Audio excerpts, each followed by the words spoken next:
Buongiorno agli indipendentisti veneti, presenti anche loro all'inaugurazione della tangenziale. Più per l'inaugurazione della tangenziale o più per l'ospite? Siamo a casa nostra, mettiamo la bandiera a casa nostra e punto, non c'è problema, qual è il problema? Anche perché il sistema qua non ha messo nessuna bandiera veneta, mi sembra un po' deprimente, no?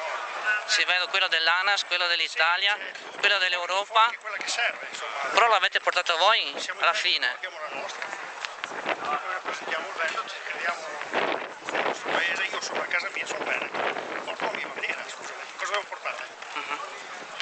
Buongiorno. Buongiorno. Ehi là, ciao. Ciao. Ciao Stefano. Buongiorno. Ciao. Ciao. Ciao. E niente in ordine. Tutto a posto e niente in ordine, no? Nessuno fa niente per i cittadini veneti. Scusa, il nome è... Onorevole, un commento sulla vittoria, ne approfitto che sei qua, sulla vittoria di Bitonci a Padova. Fastidio la bandiera. Era inaspettata per quelli della sinistra, noi ci credevamo e come dice l'amico venetista nessuno fa niente per i veneti tranne qualcuno che invece lavora, cerca di lavorare.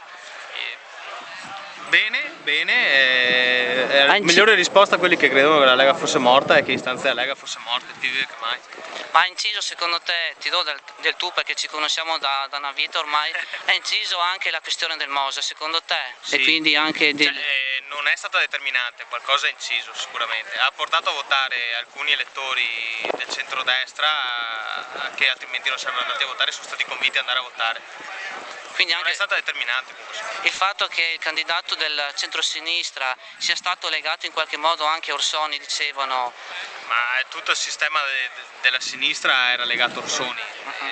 Ha fatto schifo vedere che tutti hanno preso subito le distanze come sempre, però purtroppo. Ci hanno detto che lui non è del PD, no? Vabbè, fino all'altro giorno io lo incontravo in aereo tutte le settimane che lui andava giù per fare la riforma delle città metropolitane e lo faceva col governo Renzi, non è che lo faceva Con una lista civica, diciamo. No, esatto. Ok. Anche se è quasi civica quella di Renzi.